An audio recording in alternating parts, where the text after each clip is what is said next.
The revenue formula. Let's see if we can get another perspective. This time we have Mr. Adebayo Adefeegbe, who is an accountant and tax consultant. Thank you for coming on this morning. Thank you very much, Chamberlain. Well, so much has been said about this from different governors. As a matter of fact, we did just play the tape where the governor of Niger State was making his position known. But this one is for the governor of Abia State. He also spoke on this matter. That the revenue formula has to be re-examined so that more money will come to the state government and the local government, because that is where the major action is. If you remove local government and state government, the federal government is only Abuja that belongs to the federal government. So though it is federal government, yes, they should have their share, but more money should accrue to the local government and state governments, so that the state government and local government can carry out projects, because that is the grassroots. If oil has come to the Niger Delta, preference should be given to that state in terms of sharing, because they also suffer the degradation that comes from the exploitation of oil. Are we asking for accruals from agric? We are not asking for that. Are we asking for accruals from other minerals that are domiciled in the north? We are not asking for that. So anything that is naturally endowed to any state, that state, the immediate state that owns that mineral, should, as a matter of fairness, as a matter of equity, enjoy. Even though I'm not saying that it should not go to other states, it should go to other states for development. Some more perspectives coming through, but what do you think of all of that? Thank you, Chamberlain. I'll start from a little history before independence. There was about 100 and something million pounds to be shared, and we had then the West, the East, and the North. And the West got 53 million pounds. The North got 23 million pounds, and the East got 60 million pounds, rounding up. And there was peace. And the 53 million pounds for the West was part of what Awolowo did, was to invest in the what's this place called, the Western House, and then the Cocoa House in Ibadan then. And there was peace. And the Northerners chose to share theirs as they wanted. But what did Azikiwe do? He kept his 60 million pounds. And just before the war, it had risen to 22 million pounds. So, what I just want to bring out is, when you talk of derivation formula, there is something being derived and it needs to be shared. And if you ask me, I think whether we like it or not, considering the length of time that it had been in operation, it should be reviewed. And I'm not for whether a percentage goes to. We should not preempt what the outcome of that review will be. But there's got to be a basis for that review. Yes. As there must have been a basis or principle previously for the revision. Okay, when you talk about the basis, let's take for instance Lagos State, where it's the business hub of Nigeria, and VAT is being generated. But that VAT goes to the federal government, and then they now come back to share it. And Lagos State had always been saying, hey, the businesses happening in Lagos cannot be compared to what is happening in other states of the. So on that basis, they want to review. So that's what I'm saying. There must be a review. In other words, for the government to, of course, cede more to them because they require it for development. So also the other states where this revenue or accruals come to. And so if the governors of perhaps the North say they also want more, on what basis might that be? And I come back to the same statement. I don't want it to be of course. No, we're examining principles. Okay, everybody principles. Look at it from this angle. As an individual, as a Nigerian, and I know that there's money, and I just believe that it should be shared, and that needs to be corrected, because right now we're talking about oil. If oil belongs to the Niger Delta region, which in totality we're talking about Akwa Ibom, Bayelsa, Cross River, Edo, Rivers, and then we've just added Abia and Ondo states to it. Do you understand me? The total population of this we're talking about is just about 31 million. And if we are talking of over 150 or 170 million, then what we should be looking at, if that is the benefits they are getting, what happens to the fish in Maiduguri? What happens to the cocoa in the West? What happens to the cement, the limestone that can be... Question is, are these resources you're mentioning, are they exportable? Beautiful. What makes us... right now, cassava is being exported. So, have you ever given it a thought that a huge sum of investment is being put into oil exploration? Think of the possibility of a similar sum of money being invested in another sector of the economy. Then they too will be talking. Then let's assume it goes to the north. Then maybe the south will now start saying, "Hey, we want some of a change in the derivation formula." So to me, I think what we need to do, the government needs to be a responsive government. Most importantly, what that means is infrastructures that is needed, they must constructively be put in place. Yeah, but if you look at all of this debate, whether those who are saying they want more money and those who say no, you shouldn't have more money, on what basis are you requesting more money? Where do the people come in here? How do they convince the people that, well, yes, even if you were to get more money or otherwise, it will be for development? Because the impression people have is you just want money for your pockets. Because if you get all those monies, ultimately, a larger percentage of it will go to the pockets. Hashtag precedents. Look at the corruption cases we've got. Look at the amount of money that the governments are alleged to have embezzled. So who's talking about addressing that challenge as opposed to getting more money? Thank you. And I'll still come back to it again. The accountant in me anyway. Maybe if the governance system should change to an imprest system. Imprest. Funds disbursement. Is it the same thing with that text you got? That tweet? Go ahead though. What I mean by that is, on a monthly basis, whatever money goes to you, you need to give not just an account, you need to give a constructive account of how you have expended that sum of money, and that automatically justifies you for another disbursement. Okay, compare this. This is from Ali Abdullahi, who says it should be shared in such a way that each state should get 70% of what it generates and contribute 30% to the federal government. Now, would that compare that with what you're saying about the imprest system? No.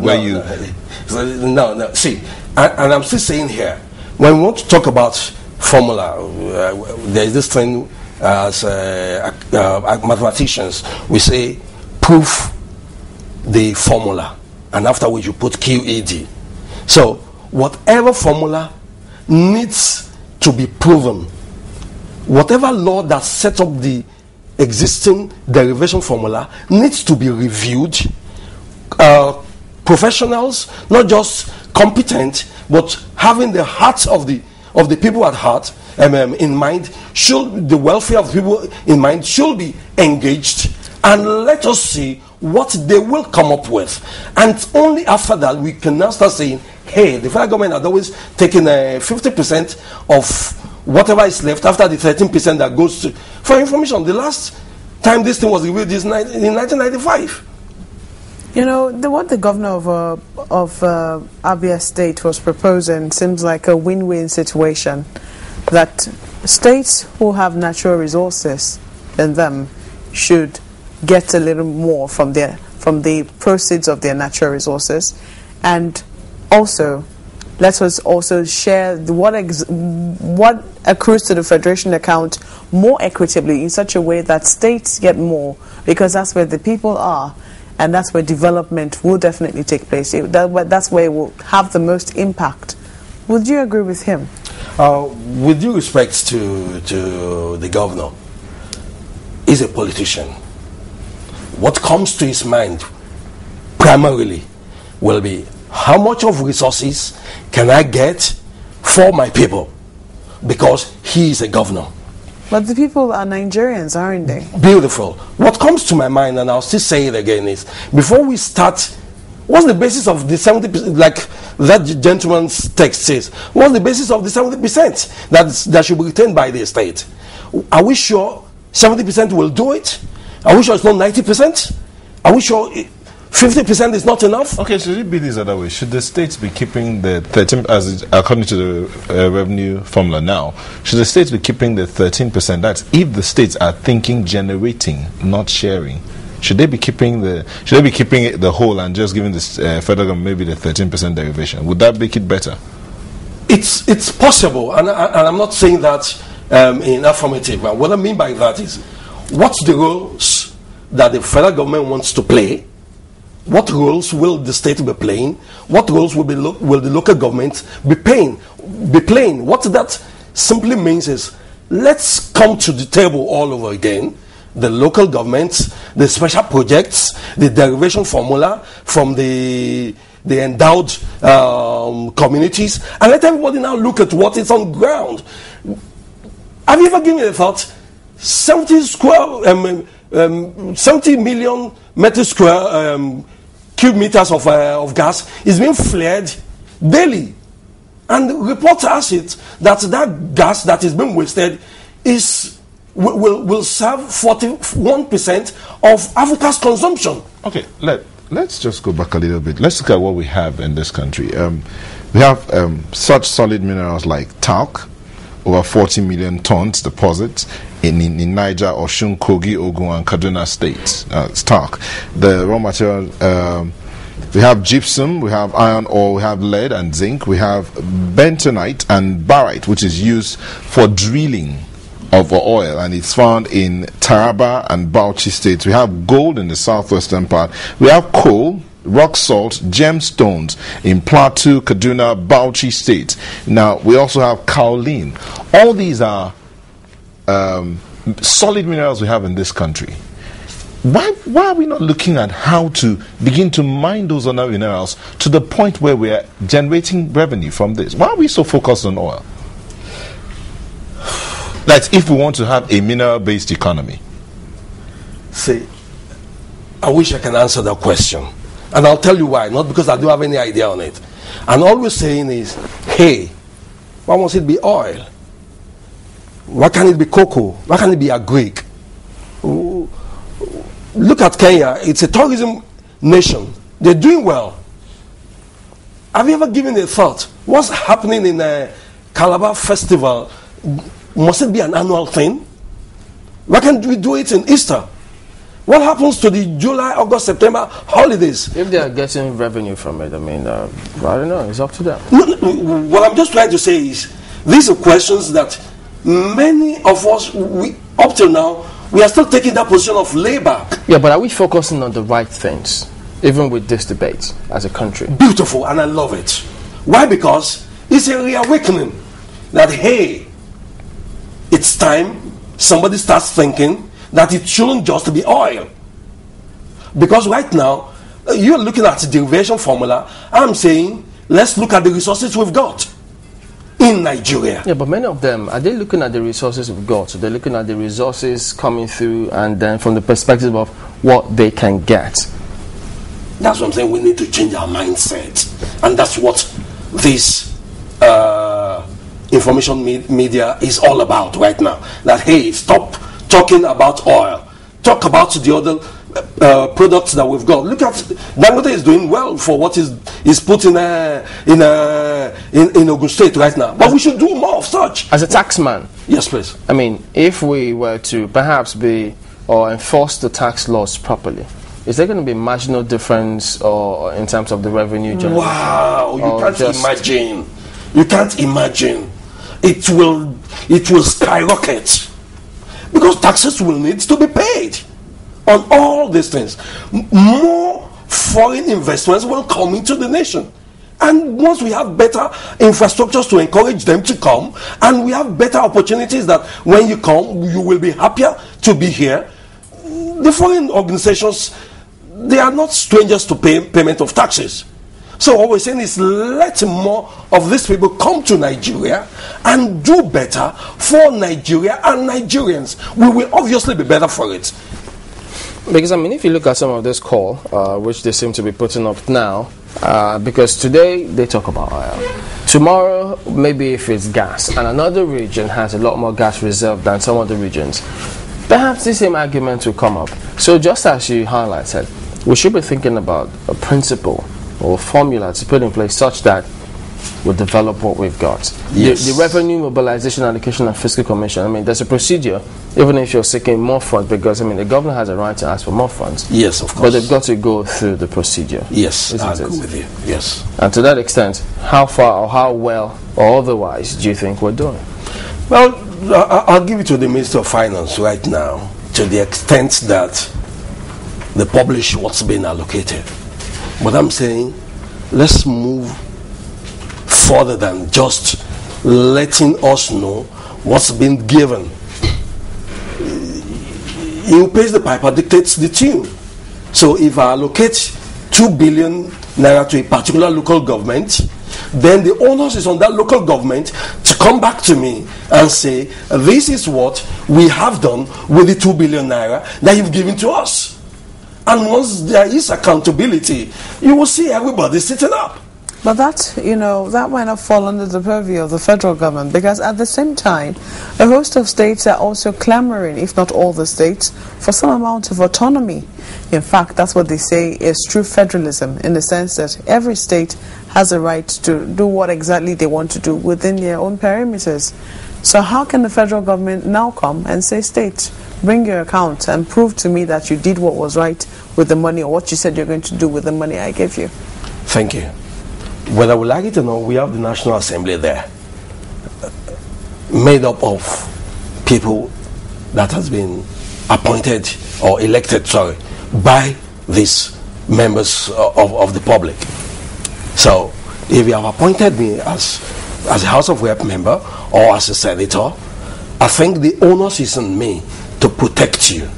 And at times, it may be better for me to guide and guard you appropriately.